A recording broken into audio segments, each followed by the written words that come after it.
Hello, my name is Eric Normand, and I'm writing a book called The Theory of Functional Programming. And in this show, I explore the ideas, and then I'm going to have them transcribed, and I'm going to use it to start my book. So you get to hear them, hear the ideas before the book comes out, hear them raw, and listen to me develop them. So if you're into that, welcome. So I'm talking about a definition of functional programming. We've already gone through the different parts of functional programming. That everything is broken down into three pieces: data, function, calculations, and actions. And during the actions explanation, I was talking a lot about how it's about collapsing the different states, the possible states. That there are different patterns that we use as functional programmers to reduce the possible states so that they become easier to reason about. And I think that this is something that we should talk about a little bit more, because it's actually something that isn't talked about much in imperative programming. That even though everything in imperative programming is an action, meaning everything potentially depends on when it is run or how many times it is run,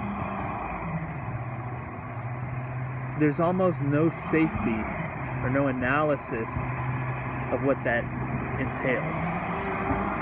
What does it entail? Well, that your program, without this analysis, your program can't run in a parallel environment. The resource sharing is all done ad hoc and usually in a buggy way. That it's very hard to do modularity. It's hard to have modules because everything is bound up in time. Sorry, there's a garbage truck. Everything is bound up in time. And so you can't trust that the thing that you're using is going to be safe to use, because something else might be using it, and the time that you use it, when you use it, becomes an issue. And if you can't control when you use it, then you can't control how your system will execute. And so what you often see, and these come up much more in the parallel system. Right? In a sequential program, you can control when things run, because there's only one thing running at a time, and every imperative statement happens after the last. Right? But even if you get into something like JavaScript, which has a single thread of control, yet there are multiple things happening. For instance, AJAX requests that are in flight. You can't control when the callback is going to be called for that AJAX request. Also, stuff is going to be happening on the server. So you're in a distributed system, right? So even in a system as simple as JavaScript, you start to face these issues of order, of when things happen, of how many times they happen. So you can't really rely on those shared things, because at any point a callback could, if you rely on, you can't rely on the order of callbacks. And so there's a lot of ad hoc solutions to this that you see springing up.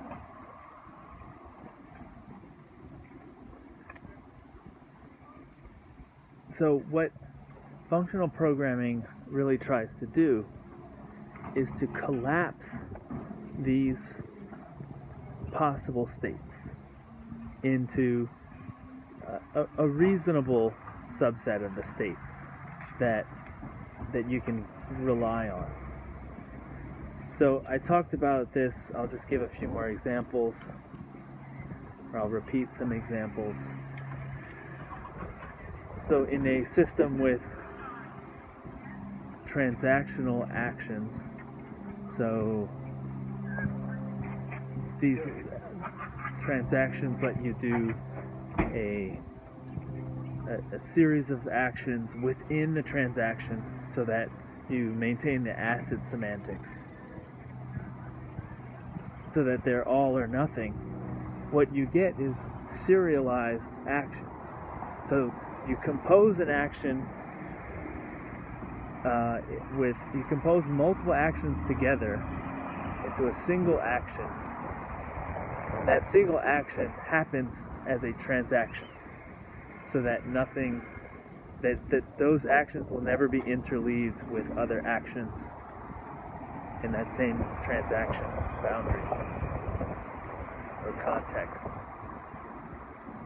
What this guarantees is that you don't have any simultaneous actions within that context. Otherwise, if you didn't have the transactions, you could interleave them in a number of ways, and the more steps you have in that action, the more ways you can interleave. But now what you have is only two ways to interleave. A happens all before B starts, or B happens and finishes before A starts. So you've collapsed this insurmountably huge number of possible states into two. And those two, it still depends on the order. They could give you two different answers, but those two states are both acceptable in many situations. And so you have to decide whether those two possible situations are acceptable in your circumstances, in your domain. Right? If you do need to maintain order, complete order, you probably have to rely on something else. But that's okay, because there's other things. Another thing, if you need complete order, so you need to guarantee that A happens before B, what you have is a queue with a single consumer, single worker thread on the end reading off of that queue. And so it completely orders everything, right? And so a lot of what we do in this functional programming is this kind of reasoning about the possible states that are acceptable to us. And each one has its advantages, but usually they have, what we're more worried about is the shortcomings and how much are we willing to give up, or how much can we give up in terms of control to and still maintain our invariance. Right, so if we don't really care about order, but we can't have any interleaving, you see, we can give up order and we're fine, because in our situation we don't care.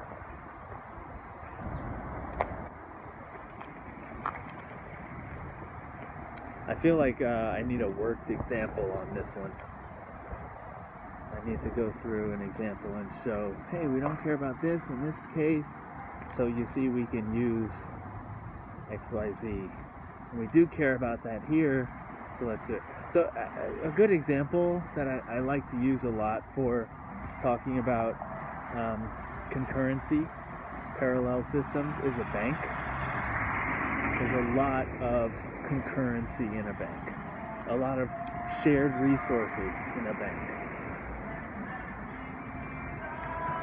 One thing that banks maintain can really make easy is that people, you write checks to different, let's say you write 5 checks to 5 different businesses.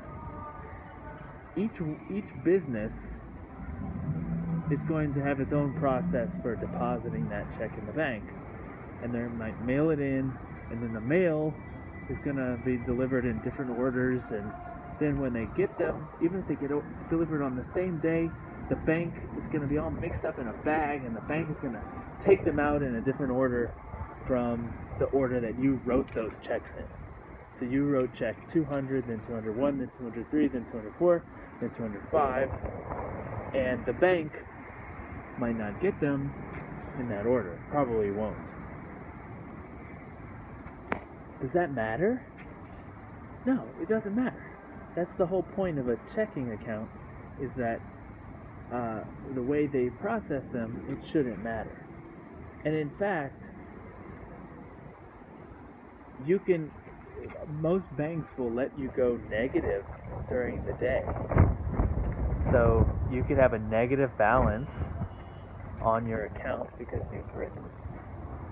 you've been spending and depositing, so you take a credit and a debit on your account. But they allow for more debits than credits because they don't reconcile the account until the end of the day. So once all the credits are in for that day, then they say, hey, you've overdrawn, right? So they don't want the order to matter, at least during that day, right? So a reasonable amount of time for things to get out of order and then to be put back all together, right? Because it's just addition and subtraction. It's credits and debits. So the order shouldn't matter how much you do them. Now, of course, they do have those policies of like, well, if you're overdrawn for 2 days, whatever their policy is, if you're overdrawn for 2 days, then now we're going to charge you a fee. But as long as you're making those deposits and credit and taking money out back and forth, they're not going to dock you for going under twice in the same day and then coming back over. They won't do that because they know the things come in out of order. And this is a concurrency thing. It allows a distributed banking system where everyone is like a node in this network, making debits and credits to their centralized account and using slow, unreliable networks like the mail.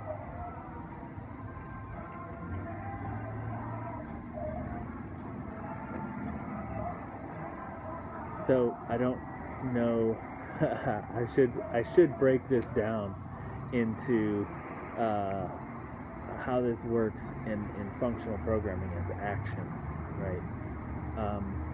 But think of it like the book of your account, the transaction ledger of like every transaction is a data structure, a mutable append-only data structure that allows things to come in out of order. And instead of comparing, of course, if things come in different orders, in 2 different universes, like check 1 was deposited for check 2, and the other one was check 2 was deposited for check 1, you're not going to get the same book, right? The checks are going to be written down in the ledger in a different order, but the final balance will be the same. And so that is what you care about. You can let the order slip as long as the final balance comes out to be the same, which is what is all that matters in the end. Like the same checks get written down regardless of the order, and the balance is the same. And so this is one of those invariants that you have to have that to have a good banking system. But it allows for a lot of leeway in how things get implemented and your policies at your bank, and what order things happen in, or whether you can let different people share the work. So one person one of your employees will handle all of the blue colored checks, and another person will handle all the red colored checks, right? Or one person will handle all of the odd number checks, and one person will handle all the even number checks. You can group them however you want. So that's going into some pretty cool algebra territory, which I want to get to in a different section of this talk about right now. All of this is to say is that you are collapsing the number of possible states, because the more the states, the harder things are to manage, because states compound. So if there are two states in variable A, so it's just a Boolean, and then you have two states in variable B, another Boolean, and then so that's four possible states. A could be true and false, B can be true and false, so it's true, true, true, false, false, false, false, true, right? Four possible states. But then you add a third variable that's also Boolean. Now you have 8. You add a fourth variable, you have 16. It doubles each time you add a variable. And that's just for Booleans. That's just two states. And so now you're getting into this state space that is becoming very hard to manage. And what you would rather do is have them collapse at some points, right? So did the message from A come in first or the message from B come in first? That's a Boolean, right? A first or B first. It's two different possibilities. Well, if it doesn't matter, boom, we collapse them down to 1. It doesn't multiply anymore. Right? So this is a very important property that we can take advantage of to simplify the possible states that we have to reason about in our heads and our software has to deal with. Because every state you have is possibly another conditional, another if state. Alright, so this has been about 17 minutes, and I think I'm done on this topic. I do want to go over a better example, and I promise I'll get one soon in a future episode. So please, the AIs have, those poor robots, they have no emotions. They feed off of your emotions. The only way they can make good recommendations is by having massive amounts of data about our emotions as humans. So if you please press the like button, press the 5-star rating, whatever you have to do to tell those robots that you like this show, just do it, because they need it. Those poor robots, we haven't invented artificial emotions yet. So please help them out. Click those buttons. Let them help other humans by recommending what's good. All right. See you later. Bye.